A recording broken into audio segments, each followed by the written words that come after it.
Hey, crew, welcome back to another episode of The Skipper Report. On this episode, we're sitting down talking with Adam Sauerwein, Mr. Adam X on Instagram. He's a huge outdoor enthusiast, and today we talk about anything outdoors and how to get out there and enjoy yourself. So grab yourself a cold one, sit down, kick back, and enjoy this episode. This morning we have Mr. Adam X, Adam Sauerwein. That's correct. And he's got a podcast, and he's sitting in his van. Where are you? Are you in Vermont? No, I'm currently in New York. Okay. I just got back from traveling. I try not to tell too many people I'm traveling right now because things are crazy, but with the van, I can be isolated. But I actually just went out and I got asked to film with Blizzard skis. Oh, nice. So, yeah, we did a full one-day shoot. Started at a trailhead at 6 a.m. and I literally took my skis off at 9:30 at night. So wow. It was a day. It was a push. Yeah, I guess so. And yeah, so I'm in New York. You weren't just driving or skiing and riding chairs, man. You were out there on the trailhead earning your turns, right? Yeah, so the idea is I can't say too much because it's like it's coming out in October, but the idea is that it's relatable. It's going to be a relatable ski film, something that people can look at and think, you know what, I can go and do that with my friends. Right. It's not necessarily ski porn where like, yeah, sure, I want to get dropped off in a helicopter at the top of a mountain, but like that's not something that most people get to do. So this is the point of the video was to kind of start your day at a trailhead and then end it at a ski resort with friends. Right. So I actually just got like a little first cut while we were on this podcast. So I'm really pumped on it, and it's cool to be asked and, put some Telemark skiers in the spotlight a little bit. And so, yeah, it's crazy. So tell us who you are. Like, I know you're from Vermont, right? No, I'm born and raised in Buffalo, New York. No way. Okay. Ellicottville and Holiday Valley are kind of my home resorts. I share some time at the City Garage ski shop in Ellicottville. My schedule is very loose. I tell the owner are you in for this year? And I say, I am in on Sundays when I'm in town. That's basically my schedule. I will work Sundays if I'm around and in town. Right. So, the who I am is, I went to school in Hamburg and then I went to college and graduated and got a real job and realized that I'm not made to have a real job. Right. So left that world, bought a bus and traveled a bunch. And I think that's how people kind of started to know me. It was called The Pursuit. And we did a web series. Corey Potter and myself just kind of filmed one day and it went, for lack of a better term, viral. Right. We did 3 episodes, got over 500,000 views, no budget, no funding, no sponsors, and just kind of made it work. And then from there I bought vans, and now I buy and build vans and flip vans and live in vans. And I'm a wedding photographer in the summer. That's how I actually make money. Well, that's funny because how I know you or know of you is vans, City Garage. I'm going to say in a complimentary way, a snow freak, right? Because it's not just telemark skiing. It's anything for sliding down the hill. Yeah, I just like being outside, which seems so normal to me, but I'd rather spend my days outside, which is why I think the van works, because you don't really live in a van. You live out of a van. Yeah. And I think people don't realize that, but like I don't hang out in my van all day. I hang out outside and then go to sleep in the van. Right. But yeah, I grew up. I didn't put skis on. I started snowboarding when I was 16. Okay. And I snowboarded for 2 years, and then I put skis on at like 18. Right. And that, kind of shaped my entire adult life, was just skiing. And then I switched to telemark skiing, but to me, it's all just skiing. Yeah. Even snowboarding. Like Well, you were on that powder board when I caught up with you last year in Ellicottville. Yeah, pow surfing's like my new favorite right like if I could power surf every day, that's what I would be, like the weird guy power surfing every day. But it only works if you have snow. And, exactly. And you have to have deep powder snow for the board to work. Yeah, so basically, for anyone who doesn't know, power surfer is just a snowboard without binding. So it just works on friction, and the power you get out of them is like you could ski if there's snow. You could no board or powder board a mountain. Like there's so much power that comes out of those. Really? Yeah, they make powder splits now, or no board splits. Yeah, and like guys are doing big mountain lines. It's just wild. Do you run them a little shorter and your foot just hangs out on the tail, right? Like all the way back, so you have no tail and it just sinks real good. And I haven't recreated a turn like that in a long time. Right. And the best part is you can do them. You could obviously do them on big mountain. Yep. But you can do it on these little mole hills and these little side hits, and it's just. And that's what you were doing last year, around just couple of weeks previous to right now. Yeah, so I love it because I'll go for like a big tour, and we're East Coast, so like a big tour is a loose term, but I'll go for a tour with my my skis and my skins, and I lug all that stuff around, and then it's like noon or 1 o'clock, and I'm like, I still got some gas left in the tank, but I'm not. I don't want to skin up. I'm over it. So I can grab out the no board and do another 3 hours and get arguably better turns than I got all day. So. Right. No, that's like at I was mentioning this to Keith Rodney podcast I did a couple of weeks ago. And when we had snow days here at school, our school was primarily all bust. So I always made sure to tell the kids who were walkers, if you show up on a snow day, you are responsible for all the work that we're going to give you. But I'm not going to ask the people who didn't come in to do it. So the smart kids knew, oh, yeah, I don't want to go to school in Mr. Woods' class today. So at lunchtime, I was able to go ski here in town. There's on the side of the road, a boulevard. The trees are perfectly spaced, and the kids would know they'd walk home at the end of the day, and they'd come back the next day and go, you skied at lunchtime, didn't you? And it's just come down. I might have to walk up 100 yards. I'm skiing on my lunch hour. Yeah, and I think that's we were talking about what is a skier. Yeah. And it's such a hard thing to define because like there's pro skiers and there's guys who ski big mountain and dropped off in a helicopter, and there's guides.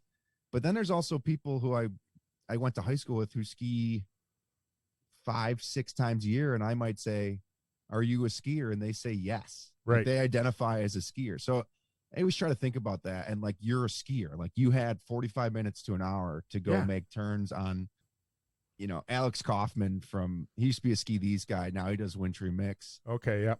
He lives in Colorado, and his big thing is he skis those Marquette backcountry skis. I don't know if you've seen those. Yeah. They're like 122 centimeters long. Yep. 120 millimeters wide, no metal edges, plastic with scales.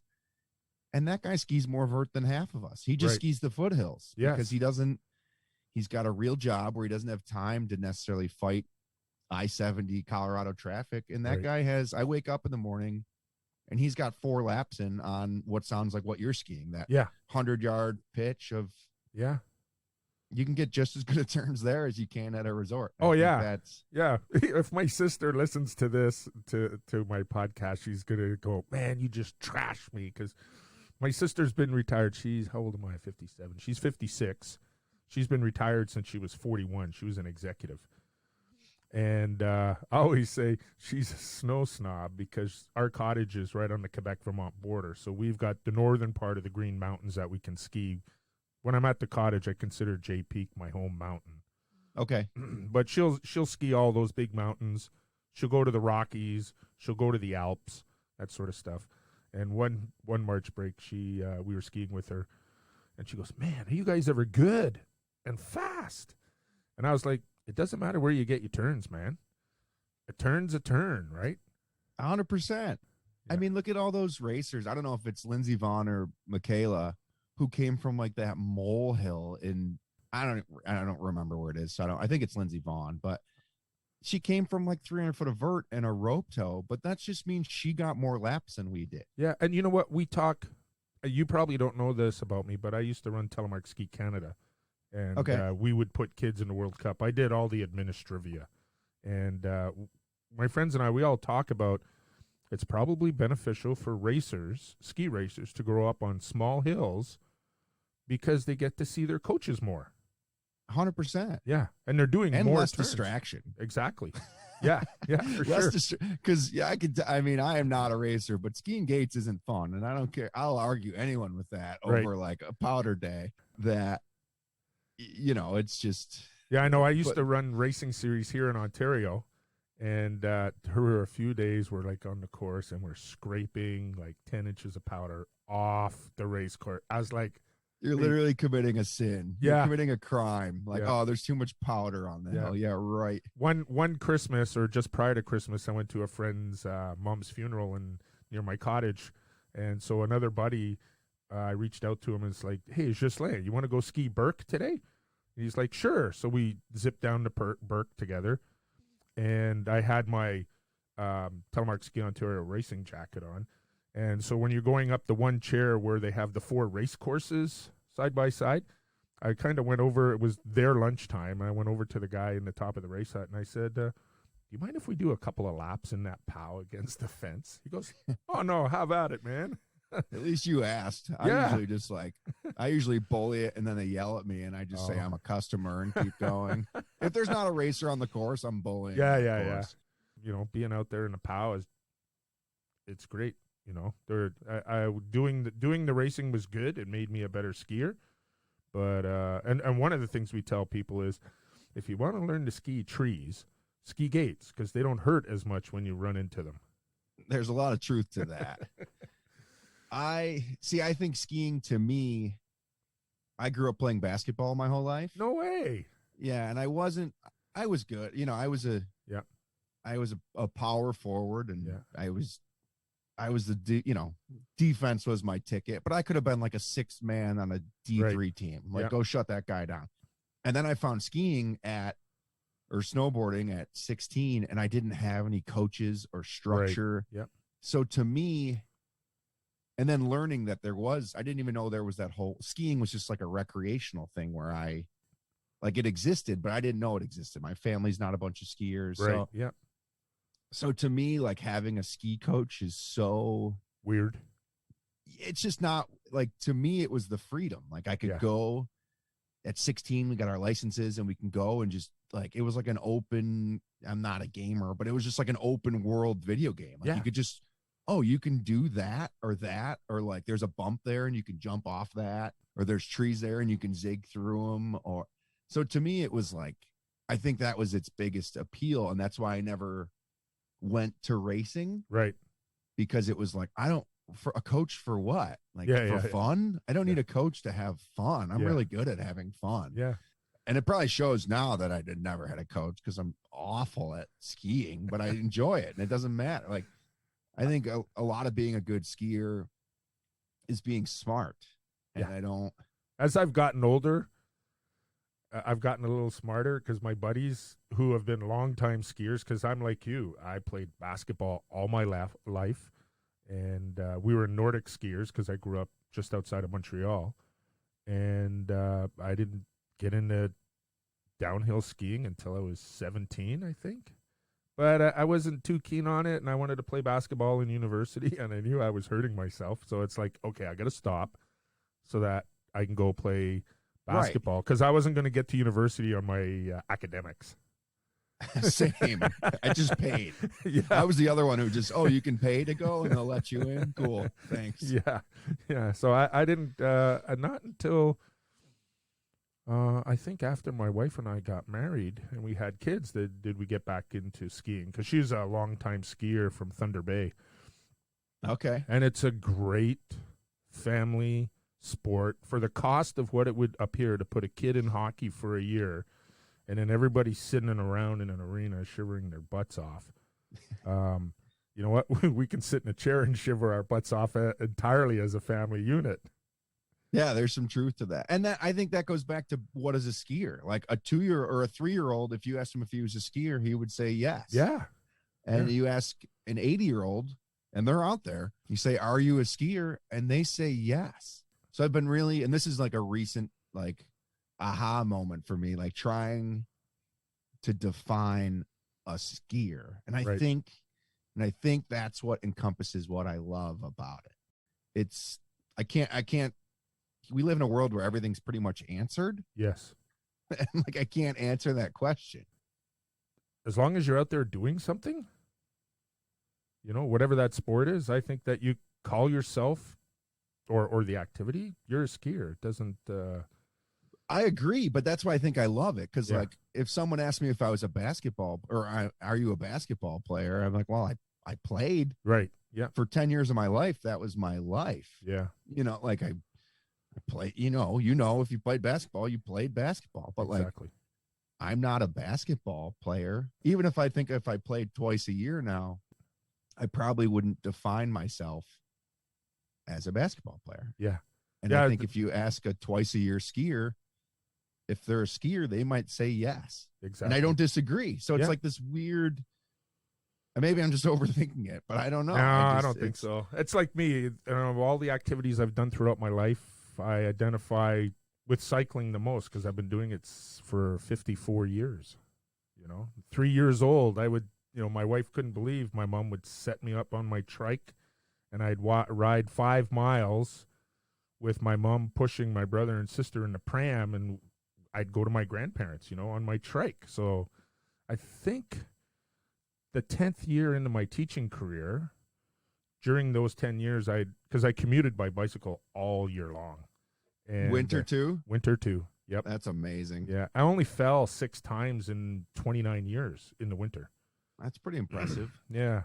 And I think that would have been, I started in 91. So by 2001, I'd ridden around the world 8 times. That's amazing. Do you track it all? Or did you just do like? There were times where I would track it. Yeah. Yeah. I've ridden around Lake Ontario 4 times. That's amazing. Yeah. You're going to have to give me the notes on that one. I went to do Lake Erie once. Right. And that's a brutal lake to do in the West End. You cannot cross the bridges there. It was a pain. Yeah. You can't brutal. There's a truck ferry you can't take. Yeah. We had it all mapped out. This was probably almost 12 years ago now. And my buddy got called back to work, so we just abandoned the trip, which is like crazy. But it was like an ultimatum, like, hey, you're either coming back. And we were young, and it was like his first real gig, and he put time, but we listened because we thought that mattered at the time. Right. Yeah. Yeah, I know. I attempted. My eldest daughter lives in Windsor. She invited us down there one time, and we planned for I don't know if it was an anniversary trip or something like that.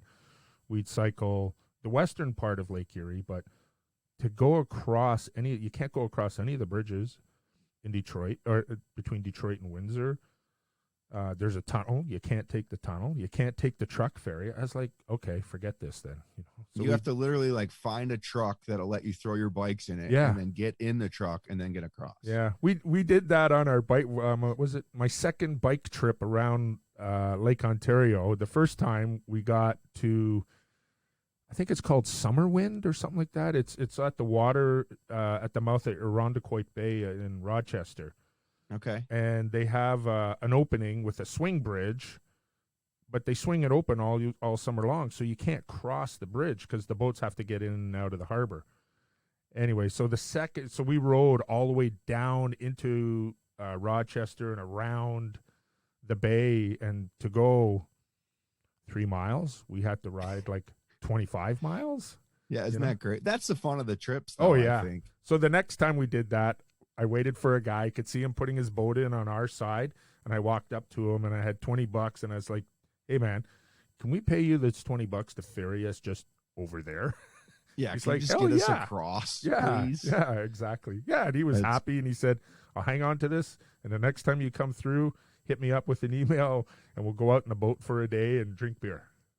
Yeah, it's a beautiful thing. Yeah. It's funny how when you're on a bike and like you have like your bike gear, how accepting people are to kind of like, I mean, Yeah. I guess it makes sense. Like if Yeah. I saw someone hitchhiking in Ellicottville, I'd be like, where are you coming from? Right. Versus if I saw someone hitchhiking in Vermont, you know, near the Long Trail, it makes a little more Yeah, sense. exactly. But yes. Yeah. yeah, bike touring. I'm not a big cyclist. I it's weird because I love suffering on skis and I just don't care to suffer on a bike. You mountain bike though, don't you? Not really. Oh, I'm okay. if anything, I identify like with bike touring. So we Right. did the Gap Trail this year, which Okay. is from Pittsburgh to DC. Right. Yeah. And it's the Greater Allegheny Passage is what it's called. And it's no roads. It's about 340 miles. We did it there and back. So we doubled that. And there was a group of 6. And I don't like suffering at, like when I'm pedaling. It just doesn't compute with me versus if I have skis on, I'll suffer all day. Right. I was joking that I keep sacrificing or I keep like relating my ability to suffer for physical fitness. I was going to hit you up on that because I love that quote from your podcast, or maybe it was your video, right? From when I put it up on the podcast, but it's true. I think as I get older, and I'm not old by any means, but my physical fitness is getting worse. But my mental, and this is what someone pointed out, is like, dude, it's not your ability to suffer; it's your mental fitness. Yeah, exactly. When I'm 20, I can just run up things and it doesn't matter. I don't need to be in shape because I'm in shape. Yeah. And now I'm 34 and I work twice as hard to stay in shape.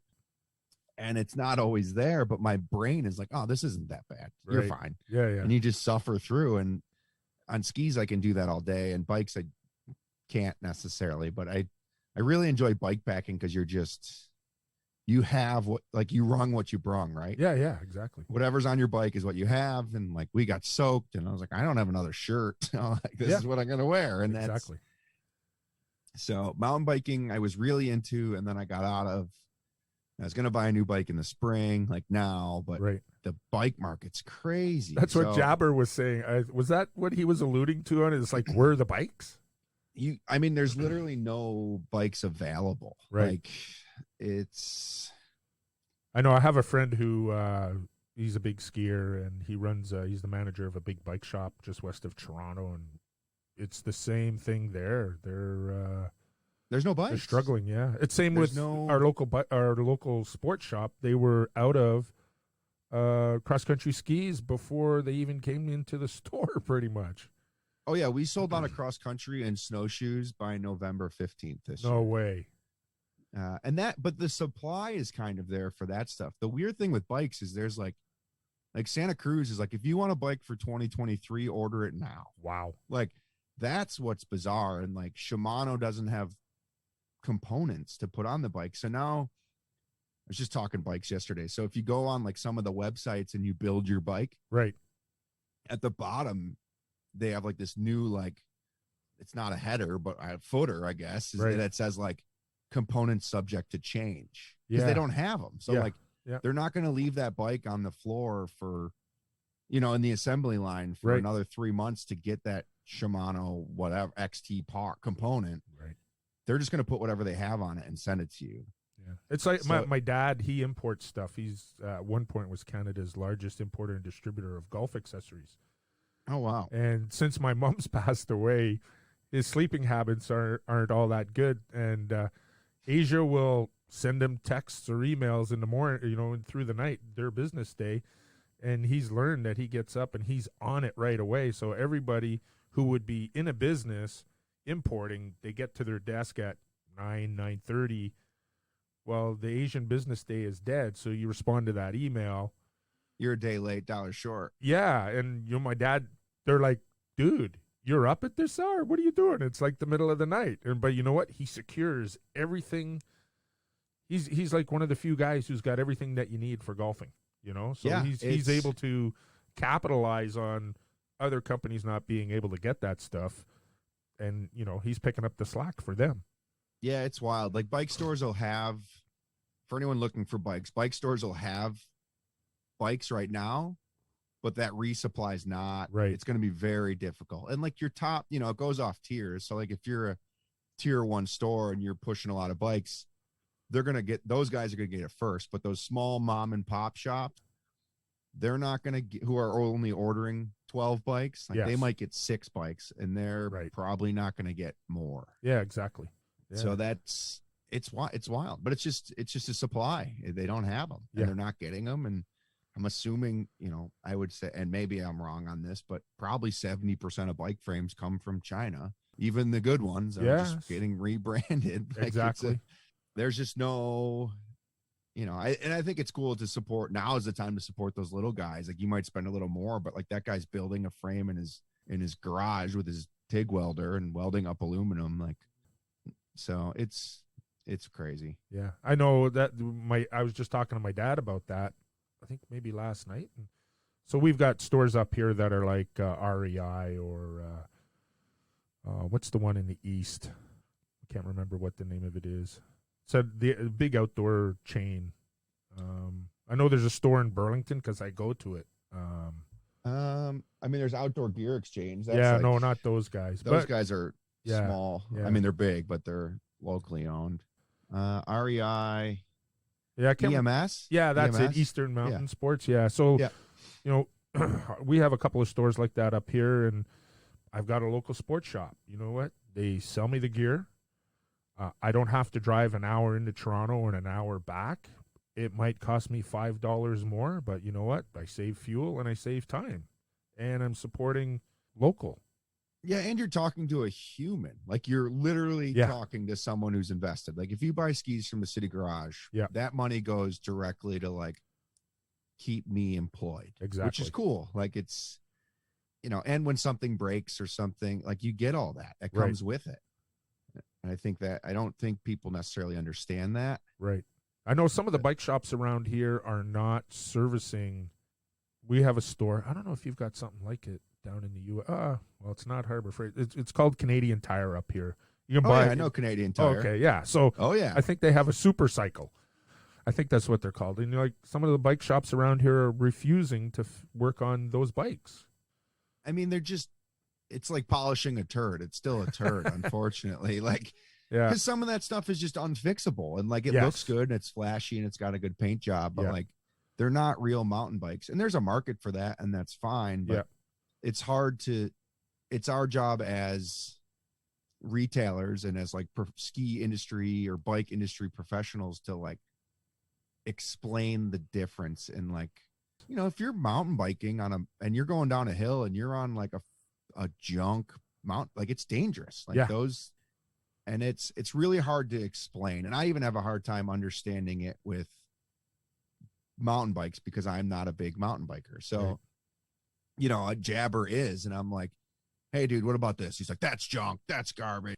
Or is it just, he's like, no, you'll get hurt. Like, so it's our job to explain that to people, and the difference you get just from roll resistance, and like it makes a huge difference when you get a better product. I tell people all the time, I say, go to a local bike shop, start a relationship. When we had one of our decent bike shops around here, I didn't buy my bike from them because they didn't carry what I wanted, because I've got a commotion. Well, I have 2 commotions. I have a tandem, and I've got this touring bike, which is pretty much a tandem built for a single person. So for me, it's like, if you want to save weight, you think you need a carbon bike, just lose 20 pounds. Yeah, work harder, suffer more. Exactly. I keep saying I'm going to buy a steel frame mountain bike because I just like steel frames, because I'm 210 pounds and I'm not nice to my stuff. Yep.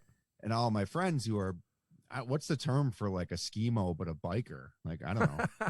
But like they're all, grams matter. And I'm like, Euro trash. Yeah. But like I'm like, I want steel frame. I don't want to fix stuff. I want it to be tough and bulletproof. And I've broken both of the commotion bikes with my touring bike. I never thought I could break that thing, and broke in the same spot. And I just took it all apart, sent it back to them. They fixed it, repainted it, and sent it back to me. It's like when you spend money on quality stuff, and it seems like the commotion and all that stuff, they stand behind their products and they'll repair it for you. Yeah, 100%. And that could be said with the buying quality stuff direct from like these small brands, or buying from, if we don't sell bikes, but like if someone buys a ski and it snaps and it shouldn't, like, we'll pull it out of our inventory and give it to you, and then we'll figure it out later. Yeah, no, that's like the local bike shop. As I was saying, I didn't buy my bike from them, but whenever I had a problem, I'd roll in, and the owner would take a bike off what he was working on and work on mine right away, and in and out. And that's because you've built clout with them, and they know, like, if they sold the bike that you want, you know what you want, so you're a different consumer, right? Like, it's not, if someone comes in, a skier, and says, I want those skis, and we don't sell those skis, if they know what they want, I don't want to change that. Yeah.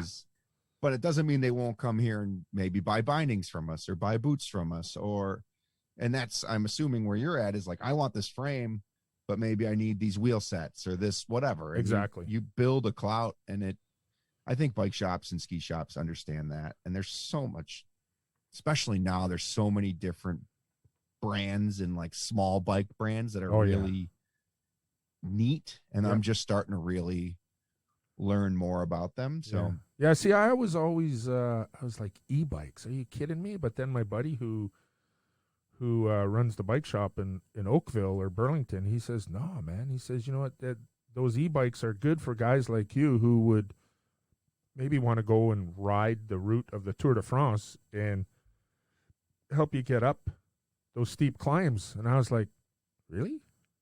I guess. And then I saw we went to Florida. I'm not a big fan of Florida, but we had to go there for a wedding, and I stayed at my parents' place. And I was like, oh my gosh, man, all these seniors on their e-bikes are crazy. It's like out of control. Like, slow down, dude. But I had an e-bike probably 6 years ago now. So I was like an early adapter to it, mostly because I don't like suffering on my mountain bike. Right. So I had an e-bike, an e-mountain bike, and I look at it as chairlifts. Like, anybody who's like, oh, dude, and I'm like, I don't know, you ride a chairlift way more than I do. Yeah. So I'm not mad at you for doing it. And what I found is I mountain biked, I had more seat time when I had an e-bike than ever, because I would go, I'd go to the local trail and maybe I'd do 2 loops. On an e-bike, I'd do 4 to 6 loops. Right. So I don't know. I think there's a place for it. And I understand people being upset about it, but it's just educating people and educating e-bikers that, like, hey, you could do a lot more damage to this trail than I could. So maybe you need pedal assist, and that gets you out there, and that's awesome. Well, you know what? After I was in Fort Myers Beach watching all these people, I changed my mind, because it's like, you know what? They're out there.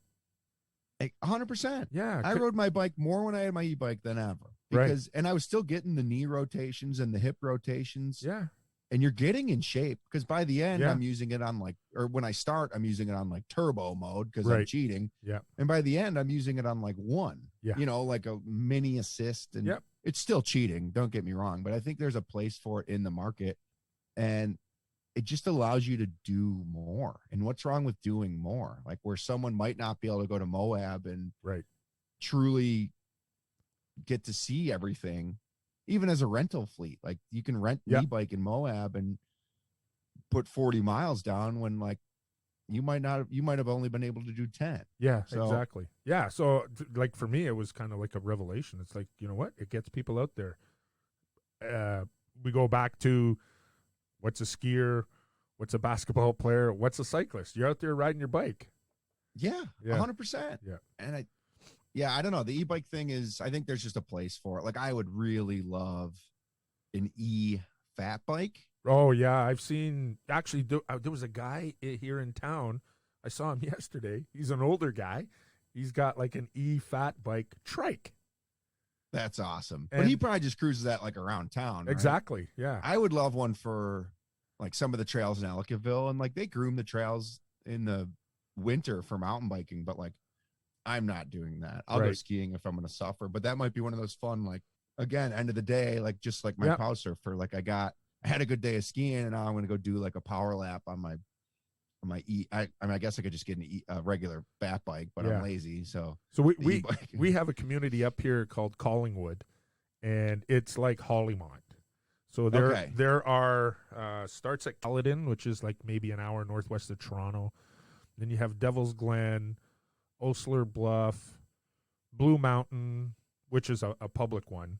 All the other ones are all private clubs. You can't even get in there during the week, like at Hollymont.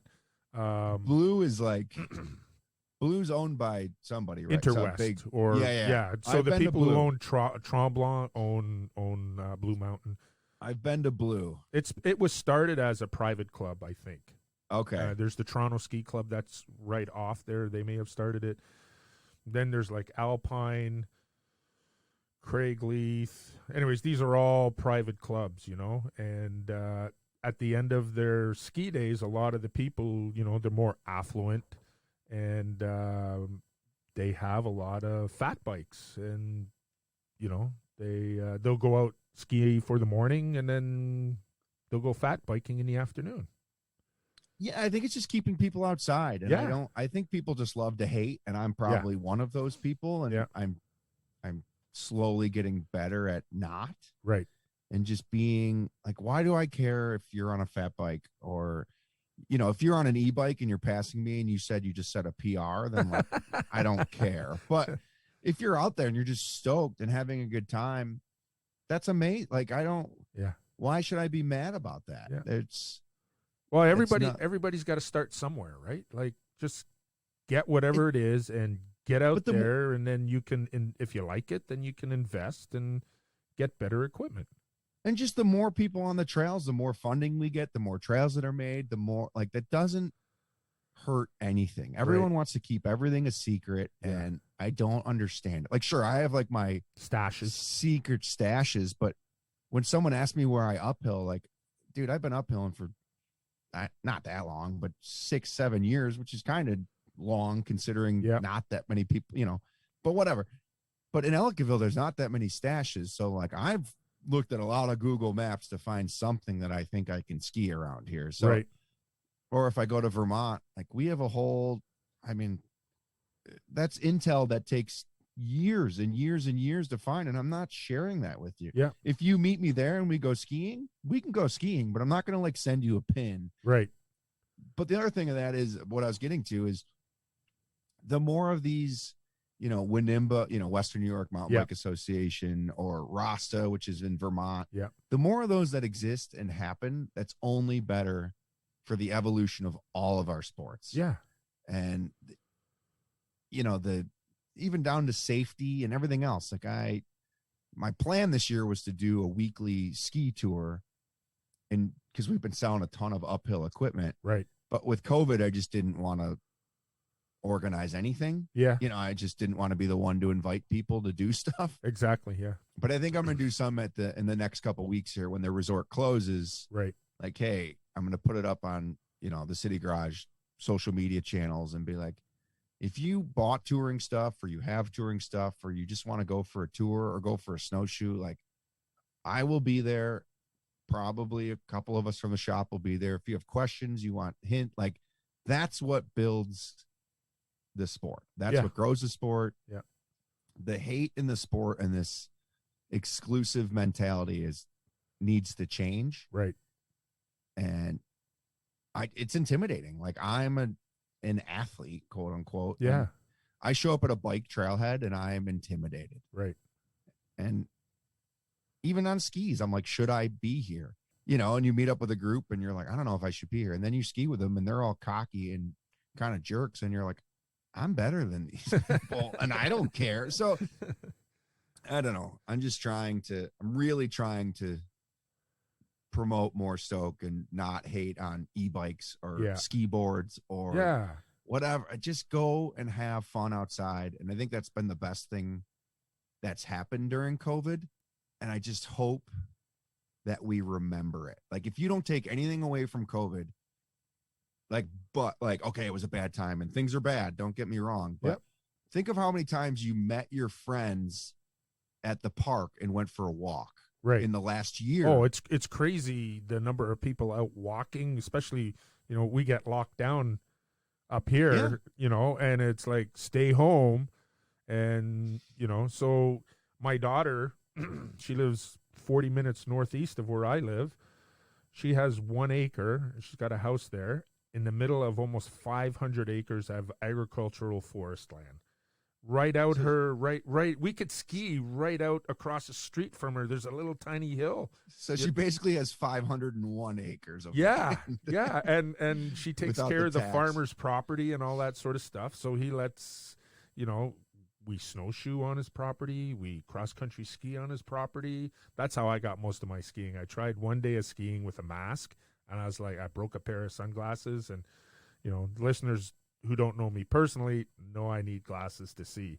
And it's like, this is crap, man. I don't need this. I'll just go back to the Nordic skiing and earn my 2 turns.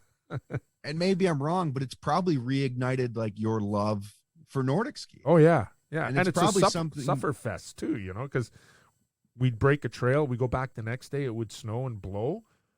The trail's filled in. It's like, we have to re-break it. It's like 12 inches of crust. But it goes back to like that, like the good things of COVID is like, you probably wouldn't have done that. I would have been out at the resort. You would have been skiing a resort. So Yeah. I think, and that's just how I'm trying to twist things. But like, it's like that scene in Billy Madison where he's like shaking the kid, like, remember these times. Exactly. Like, but it like, these times are really harsh, but like, how many hiking trails have you done this year? And most of my friends are really active. Yeah. Like, cause you just surround but even like some of my high school friends who aren't necessarily super active, they're just I hate to say, but like they work at a bank and they watch football and that's what they really enjoy. And that's fine. So we have different points of views, but like the amount of times that they've texted me and be like, hey, do you have an easy trail that my wife and my 2 kids could go hike? And like, they wouldn't have texted me that without the current situation. Exactly. So I've just been really trying to promote that and staying with that. Right. Like, I hope that people continue to stay outside. Yeah. Now, did you grow up playing outside? Yeah, I grew up on 5 acres. Oh, so cool. Not a ton, but like enough. And that's what we did. That was like me. I grew up at the edge of suburbia, literally, of Montreal, and we just walked down to this place. We called it the Bumpy Road. It was paved when my dad grew up, and we crossed the tracks. There was hundreds of acres of forest. I don't know who owned it, and we just played. Didn't matter. Yeah, my mom knew. It's like you see on Facebook. The old guys. It's like, this is how you knew where we were, and there's a pile of bikes everywhere, right? They were at the street and we were in the woods. Yeah, and you know what? I've spent my entire life outdoors, so. Yeah, I don't think I've ever had, I was never a gamer, and I grew up like I grew up right in the middle. Like we had computers, but they weren't what they are now. Exactly. And I got my first cell phone like midway through, my sophomore, junior year of high school, but like it wasn't what they are now. Like you just had a phone. The phone to me was like, I don't want a phone. And my parents were like, you need a phone. And I'm like, now you can track me. Like, I don't want a phone, and now I have to answer. Right. So I grew up, it's just being outside. That's what we did. And like, we rode our bikes everywhere, and we still kind of do. Yep. And we try to just promote being outside. Like, I don't know. I just like being outside. It just doesn't. Sitting inside does not compute with me. No, it never has. I know. My wife says, and I don't know, maybe she bought me this podcast equipment to keep her out of her hair, but there are times in the winter, or as I call the in-between season, between skiing and, paddling or whatever, she says, you're like a caged animal. Yeah. And I've been trying to, I remember a specific day this year. It was in June. So we were locked down. But we could they were promoting go for hikes, and it downpoured for 7 days straight, torrential downpoured. And I texted 6 of my buddies and I said, hey, I know it's raining. We all know it's raining, but it's also 78 degrees outside. Right. So I'm going to be at this trailhead at 8 a.m. and I hope that you guys come. And they all showed up, and we went for a hike, and we were it was like we went swimming. We were but it was one of my favorite favorite days of the year, and it was a super easy hike. It was just like, dude, let's go. Yeah, like, we got to get out. We got to get out, and I'm just trying to keep that mentality, and I keep repeating it, but I just don't want to forget the goodness that came out of these times. Yeah. As far as like the outdoor industry and it growing, and with that, hopefully education and people learning and picking up their garbage, and just kind of leading by example of like, hey, outside is fun. And I've never gone out. There's plenty of days where I wake up and I don't want to do anything. Right. But I've never woke up and like gone for a hike and been like, oh, I shouldn't have done that. Right. Yeah. Yeah. I can't remember a bad outdoor activity. No. Yeah. It's always, and they're the best ones. I remember first time cooking beans on the fire. It's like, damn, we have to open the can first. I might have been like 8 years old, right? Like, oh, we have to get this open. My buddy told me this year, he's like, I just don't want to be the one to say no to a second lap. Right. That was like his goal for the summer or for the winter. Yeah. Like, you do a lap, you get down, you're like, I could be done. Yeah. So he's like, I don't want to be the one to do that. And he lives in Vermont. So I went there in January, and now it's like 2 bowls. Like, I don't want to be the one to say no. Right. And I'm like, well, if you're not saying no, then I'm not saying no. So I was there for 7 days, and we got our butts kicked, but it was like, because we just toured. We just did lap upon, but we get to the bottom and be like, that was good. Yeah. And we just look at each other like, oh, here we go again. All right. I guess we're transitioning and we're going up again. But I'm just trying to really keep that mentality. So I don't know. I've learned I tap out, and it's funny because when I was met the guys from the U.S. Telemark race team down at Mount Snow at their training camp, and it had been the first day on snow for me. I was kind of hoping to get out before then, and oh man, my legs were like done, and it was lunchtime, and I said, I'm saying, Uncle. They said, okay, go in and get a table for all of us. I said, yep, oh, cool. So I did that. Then it was about 3:15 in the afternoon, and we were doing some mogul stuff, and I don't do moguls well.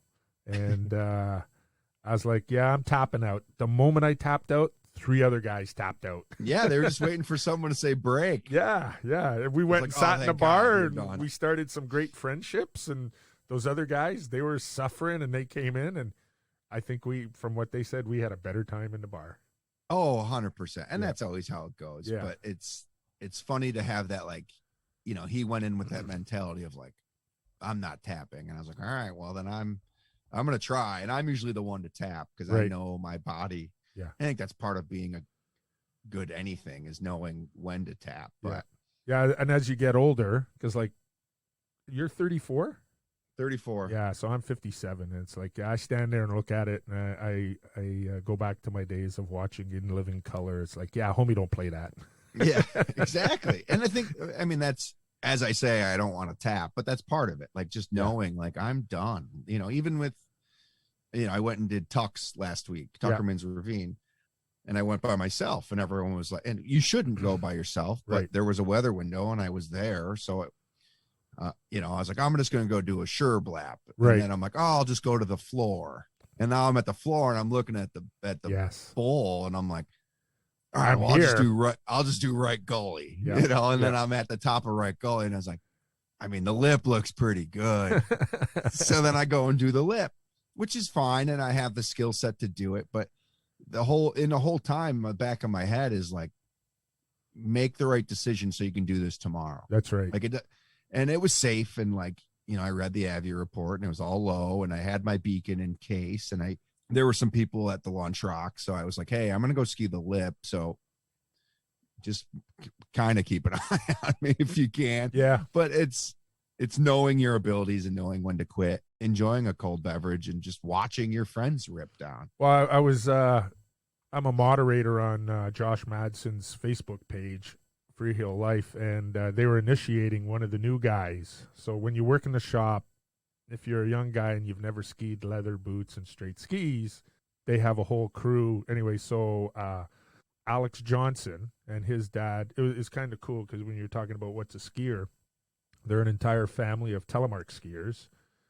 Lloyd, he's 81, 83. he still goes out to Alta and rips on Telemark skis, you know. And I wanted Josh to do a podcast with all of the Johnsons, but Lloyd's had a stroke in the last few years. So, but you know what? He still gets out there. It's amazing. Yeah, and they were all out together on World Telemark Day, and they were saying, you know, how Lloyd's skiing improved once he saw his grandsons out there. It's like, dude, you know, I got to go with you. I got to hang with you. Yeah. Let's go. We're, you know. That's amazing. Yeah, so they were, I was texting Alex yesterday because yesterday was his initiation to leather boots and straight skis. And it's like, dude, how'd it go? And he's like, you know, he's killed, you know. And I said, well, I hope you got beer and you have access to a hot tub tonight. He goes, oh, I'm smashing a beer right now. You know, it was about 4:00. That's amazing. I just did my first like leather and lace. Yes. You know, I grew up on 70, not grew up, but my first Telemark binding was a hammerhead with 75 mil T1s, I think, like plenty stiff. And then now I'm an NTN, and I just got a leather boot. Right. And I'm cheating it as it's a leather boot, but there's a plastic tongue. Right. So I'm still leather, but it's soft compared to what I've ever been on. Right. Yeah. But there's a plastic tongue there, so it helps. Yeah. But I had some 201s. Yeah. With, I don't even know the binding that was on. I have no idea. You know, that's way before my time. Yeah. I've never felt more at home on a ski in my life. Like everyone was like, you're going to die. You're going to tom. And I was like, I was born to ski leather and 3 pins. Like, yeah. I loved it. I would ski. I don't know. I had a blast on them. Like, I can't wait. Normally I'd be out west skiing right now. Yes. I'm like so excited to go to Alta and do the smelly knee pad with those guys. Not saying I'll win. Yeah, no, you got to do that. Cause I, you know, if COVID wasn't there, my wife and I were supposed to be in this massive 4-month ski trip. Right. And that's where I would be as well. Yeah. Cause I keep telling Josh, it's like, dude, I want to be a judge with the smelly knee pad, man. I just want to ski it. Cause I always watched them like, no way. And then I got on them and I was like, oh, I love this. Yeah. Obviously I'm going to be an NTNer, but like, I see this and I see how fun, especially on steeps. Like, I think the bigger skis with leather bindings on steep stuff is almost easier because you can make like those deeper, right?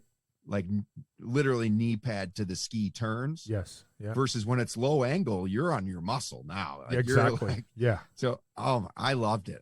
So we did tele stock this year, and it was very loose. We kind of just basically a day to just go skiing. We didn't do the event that we normally do, but we started a new tradition this year at noon. Anyone who's got leather and 3 pins, put them on, and we're going to go do some laps. Oh, that's good to know. Yeah. So that was my first time, and we slow down and and it was awesome. We had 6 guys do it. Yeah.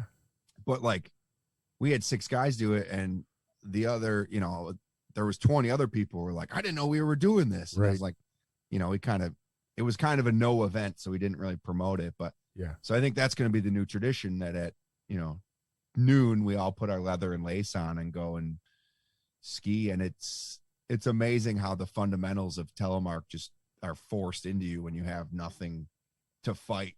Exactly. You don't have an NTN or a spring or. Yeah. Well, you talk about the spring and that sort of stuff. So, you know, all kids ride chairlifts and they see these signs that say tips up, but it's not until you ski in leather boots do you understand what tips up means. Yeah. Like, it's everything. Because your tips just droop. Yeah. Everything was there. I loved it. I couldn't believe how much fun it really was. And I felt great, which was cool. I felt like good after that I was like, oh, I'm not even beat up. Like, I feel like a skier right now. Right. So that was fun. I had a good time doing that. Yeah, I enjoy skiing on my leathers. I remember the first time skiing them, I learned, well, you can't really carve on them because you get this chatter. Just keep the tips in the fall line. And so I'm skiing along and I get to the bottom of the hill and I meet up with a buddy of mine who arrived a little late. And he's like, I was watching you come down the hill. He says, I didn't know who you were. And I'm just ripping. And he goes, and you're like fast on those things too, you know? Like, so I've never really skied any big powder or anything like that on my 3 pins. It's always just been resort stuff. because the woods around here are too brutal. Yeah, I get face shots by falling on my snowshoes because I'm getting tangled in stuff all the time. Yeah, I'm not trying to go ski bumps on them, and I've not, but I had a blast, and I was like, I thought it was one of those things I'd be one and done, and now I'm like yesterday I went for a tour, and I was like, I got a pair of 3 pins with scales. Yep. And I was like, maybe I'll take my 3 pins out if I'm just going to do one lap. Exactly. But I think that'll be my spring thing. I think I'll be on my leather and 3 pins a lot. Right. It's not just go ski up, like after the resort closes, we go and tour it. Yep. And like, I don't need a full big rig to ski down what we're skiing in the spring. So yeah, I think it'll just make it a little bit of a mountain. Yeah. Which will be fun. Well, I'm glad we got on to Telemark, because I was listening to your podcast last week with Jason Black. Yeah. And you guys were talking about Telemark skiing and that sort of stuff. And then before I got on here, I was just listening to Josh's podcast. They were talking, Dosty and he were talking about stuff about, and I would piss people off, but you see all these posts on forums about, this broke and that broke and my boots. And it's like, dude, your boots are 20 years old. You need to go buy new boots. And you and Jason were talking about, the growth of Telemark, and you're on it. We as skiers have to invest in our sport. Go buy the new equipment. Yeah, and I don't think so. I've been trying to be, with the podcast, I've been trying to be more me, and I am pretty blunt. Yeah. Like I don't care, and I and I think that's why people are going to listen to the podcast. So that's why I want to start having my voice a little bit. And I think I spooked Jason a little bit when I was like, hey, what do you think? And he's like, oh, I'm an NTN. And I was like, I think 75 should die. Right. And like, I say that, and I say it kind of joking, but also this is why we don't have new stuff. This is why everybody's holding on to the glory days. And it's like, you know what? Take a look at their cars. Are they still driving Model Ts? Right. And I think you have to embrace technology, and technology will get better. Right. But like if 22 Designs has, and I don't know, but if they have 10 people working in their factory and 5 of them are making 75, that means only 5 of them are making NTN. Right. And that means none of them are working on anything new. Right. So like if we can have 8 guys working on NTN and 2 guys working on R&D, yeah, that's going to change everything. Exactly.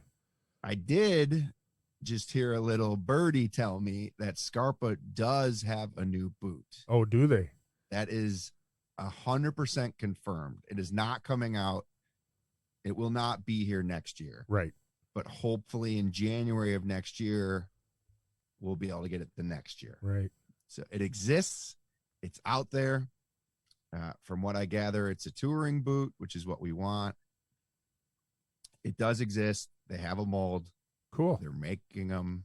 I don't know anything else. So I don't care if I leak it, because I don't care. But I think, I just think we need, and I think the brands need to be, there's so many Telemark weirdos out there, right? So why not use them though? Like the Lynx, if they have a Lynx prototype, because it's such a small industry, get them out to a couple people. And I know they do, but like, of course the Lynx is going to break. It's a lightweight binding with springs, and things move. Anything that moves breaks. What do you mean? Like there's no, and don't tell me your 75s don't break. Do you know how many G3 cables I fixed yesterday at the shop? Oh, really? Like, yeah, they break. Things break. I better touch wood really quickly, because my buddies and I, we watch these guys, all these posts about problems with this and problems with that, and then I take a look at their stance, and it's like, dude, you're trailing foot. You're not actually bending the bellows. They're bending at the duckbill. 100%. And take a lesson and learn how to weight that back foot. So, and you may not have some of the failures that you're experiencing. And I think, they don't make, as far as bindings go, there's so many different styles of Telemark. Like I'm a pretty upright Telemark skier. Yeah. I know that. Yeah. I can do the low style. Like I can it's like switching your fight stance. Like you do a low style and you go high and you go mid. Yeah. But depends on the pitch, right? Everybody says, they say, or how my hips or knees feel that day or whatever. But I think, we've got a guy who skis, he's NTN, and he skis, knee to the ski all day, which a lot of NTN guys don't, because it's just, but have you used the links at all or looked at it? No, I haven't. I've seen it, but I haven't used it. No. Well, there's 2 flex plates, and they're fiberglass. Okay. And he hated the links, but he's an engineer. So what did he do? He took that flex plate, he cut it. He just cut it shorter. There's a long flex plate that's like 3.5 inches, and then there's a 2.5-inch flex plate on top of that. Yeah. So he took the top flex plate, cut it. It's the best binding I've ever skied for my style. Nice. So I think that's but that might be something that, again, I'm not telling anyone how to do it, but 22 Designs could be like, hey, are you a low guy or a high guy? There's 2 different flex plates. Right. But without them having the dollars and time, and this is all coming full circle, to develop an R&D and get feedback from people, it's never going to change. Right. And then people are mad about it. And it's like, you can't shoe glue every bellow on the planet. Just buy a new boot. Yeah. The boots haven't changed. So you can get a boot that's current but 3 years old. Yeah. For a decent price. You have to help this sport evolve, or it's gonna die. Yeah. And maybe it's harsh reality, but I don't know. I've always been one of those guys who stepped up. I'm a good consumer and supporter. My wife will, N+1 resonates with me. Yeah. And when Josh he says, I'm working on a project, and he put something out there. What sorts of skis do you ski in the East Coast or ski in the East? And so I gave him my input. And then when I found out he's making skis, I was like, yeah, dude. So I have ski set number 1 of his Freehill Life Switchblades. And you know what? They are the best skis out there that I have for my style. But even to argue that, even if they weren't, you supported someone who ideally supports more than anyone this sport. Exactly. Yeah. And that's what we need to keep doing. And we need to understand that every time we buy, like, Scarpa's a big dog, but like, they're the only guys who are really doing anything for us as far as boots. So if we're not buying those, they're not going to keep, like, they're going to look at their boot sales and be like, okay, we'll just use easy numbers. We sold 10 Mistralis and we sold 1 TX Pro. Exactly. Yeah. So what are we going to put in redesigning? We're going to redesign the Mistrali again, because the 10 people that bought the Mistrali are now going to buy it again. Yeah. And, I don't, Bishop making skis, that's really cool. Yeah. Their bindings. Have you skied a Bishop? Bishop binding? Yeah. Or Bishop. I have the Bomber Bishop.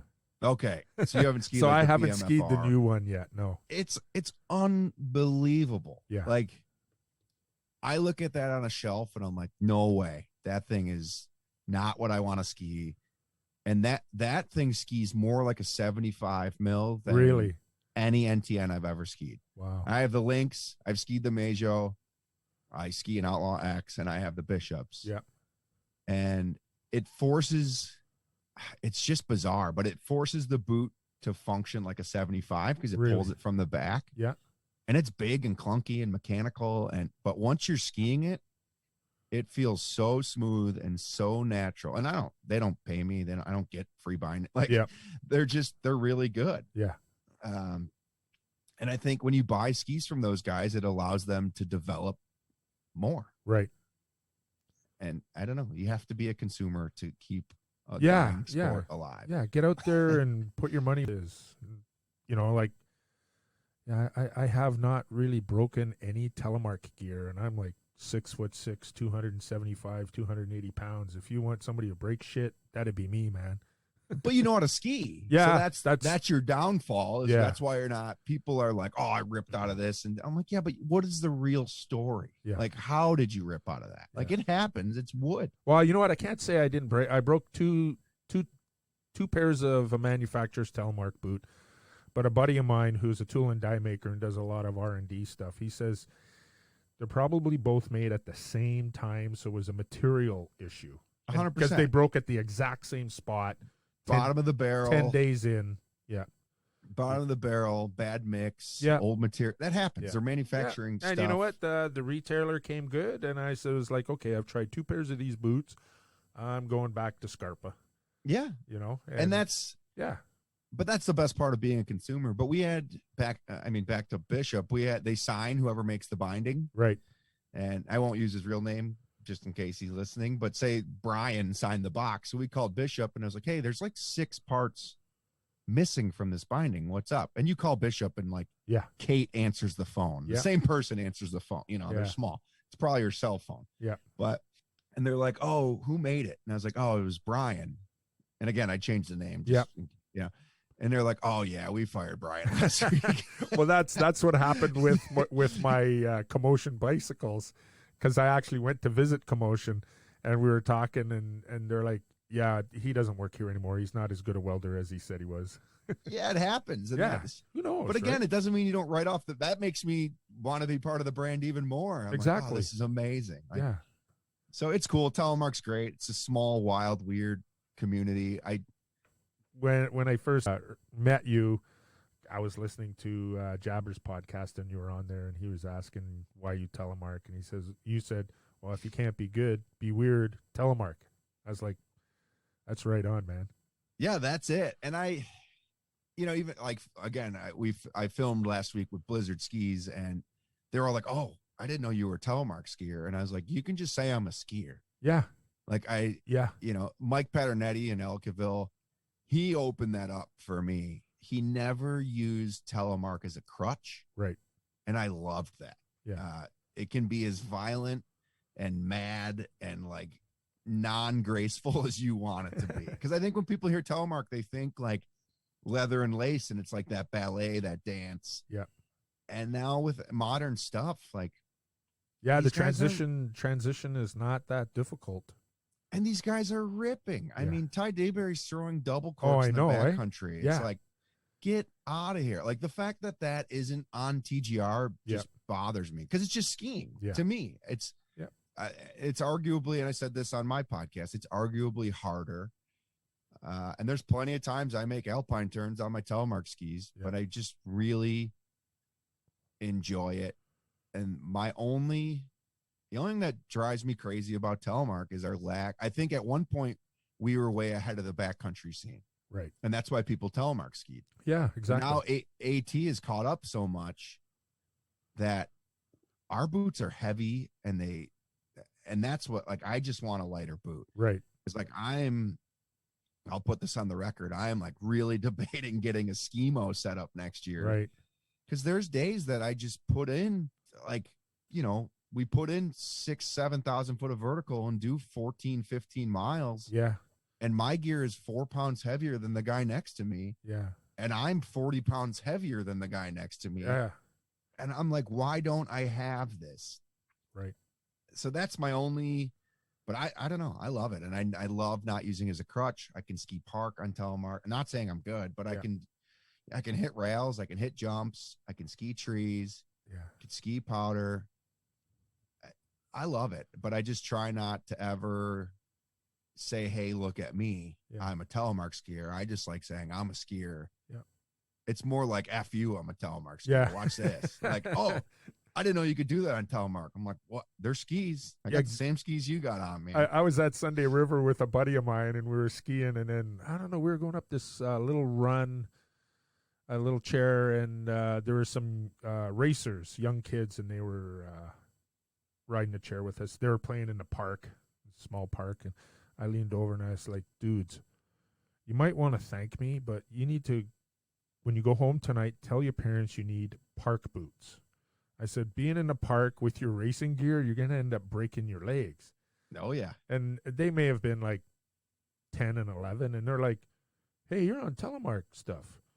I said, they said, why? I said, it's dope, man. Like, you go through the park doing Telemark stuff off of, features, and people look at you and go, what? And then I don't know if you're old enough to remember the guys from somewhere. I think they were in Michigan. They remember the old Microsoft Apple commercials. Yeah. Anyways, they did a same sort of thing with a Telemark skier and an alpine skier and Telemark skier and a snowboarder. Yeah. I'll send you the link now that I have your email. And there was this one where the two skiers are talking, and this woman walks up to the Telemark skier, and the Alpine skier goes, "Well, who's this?" And the Telemark skier goes, "This is a hot chick, man. All Telemark skiers get hot chicks." So my buddy leaned over and he goes, "You want a Telemark because you get all the hot chicks." And these guys looked at him, right? These 10 and 11-year-olds. It was pretty funny. Whoa, that's amazing. Yeah, I'll have to look that up. Yeah. But yeah, it's it's skiing. It's skiing, and it's so normalized where we are in Ellicottville. Yeah. Because we've always supported Telemark skiing, and I send people down there all the time because the City Garage is the closest retailer for us to get Telemark equipment. And I think it's cool that we do it. Like and this is like a fake flex, but like you type in my name and you can like find videos of me Telemark skiing, or like you talk to Too Tall Tom and someone brings in something from 30 years ago and he's like, "Oh, I was at Eldora with Rat and Chunk, and we were chasing Aubrey up the hill on our G3 and 3-pit." Like, right. And these people are like, "I can't believe this guy knows what I even brought in, this relic." Like only two people in the world know what it is, and we're there. Yeah. So we actually sent all of our G3 parts to Free Heel Life this year. Oh, did you? We sent them a big box of parts. Nice. And we said, "It's your problem now. You deal with it." City Garage. And we just signed it and like, "F you, I Telemark," or something. Right, right. And they thought we got out of the game. Really? They thought they were like, "Whoa, City Garage is done dealing Telemark." And we're like, no, dude. We're just done with your G3. It's like, we can't, we had a giant bin of parts, and it goes back to evolving that. Like, we used to support all the G3 stuff, and we're like, we need to stop supporting this a little bit because we want them. Obviously, we're in retail. Yeah. But we want you to buy 22 designs. We want you to evolve and spend money so that we can continue to bring in new stuff. Right. So it was, Free Heel Life thought we were like, like giving up on Telemark. We're like, no, we're still here, man. We're just sending you all the G3 stuff because that's where they're going anyway. That's awesome. Cool. So, yeah. Well, it's been great talking with you. There was so much more because you're like sitting in your van. I wanted to hit you up about building your vans and all that sort of stuff, but it was a great conversation. Yeah, I've got the gift of gab, man. I could talk for hours. Oh, that's like me, because I just looked at my phone when you were talking about Josh, because I usually talk to him once a week, and he sent a text, and it's like, "Hey, can you do 9:30 Mountain Central Time?" And I was like, I just texted him back and said, "I'm doing a podcast. Hit me up in a while." Yeah, let me know. I got to get Josh on the podcast. I got to reach out to him. Yeah, because I want him on mine too. So I got some ideas. We'll share it. So for sure. Yeah. No, but this has been awesome, man. And I wish the border was open. I really wanted to get down to Ellicottville. It'll be. Oh, yeah. Huge celebrations when we're all done, man. Yeah, and I've just been telling everyone, be a tourist in your own town. Yeah.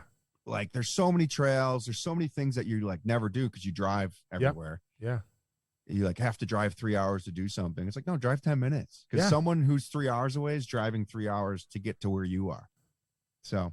Yeah, I know. A buddy of mine lives in Rochester, New York, and, like to go ski at Bristol with them. And he lives, like, 40 miles away from me, but it takes me 4 hours to get to him. Yeah, it's those damn lakes. Yeah. All right. Well, you take it easy. It's been great talking with you.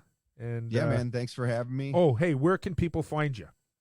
So you can follow me on Instagram at Mr. Adam X. And now I have a new podcast on the Out of Bounds Network. So you can follow that at Out of Podcast. And my episodes are called The Pursuit, and they come out every Wednesday. I love that name, The Pursuit, and I happen to know why it's called The Pursuit. So for people out there, go to Adam's Instagram page and check everything all out, and you'll understand The Pursuit too. All right. Thanks a lot, man. All right, Keith. Thanks, man. Yeah, take it easy. All right, later. Hey, crew. Thanks a lot for listening to the podcast today. Hope you enjoyed yourself, and stay tuned for an upcoming one.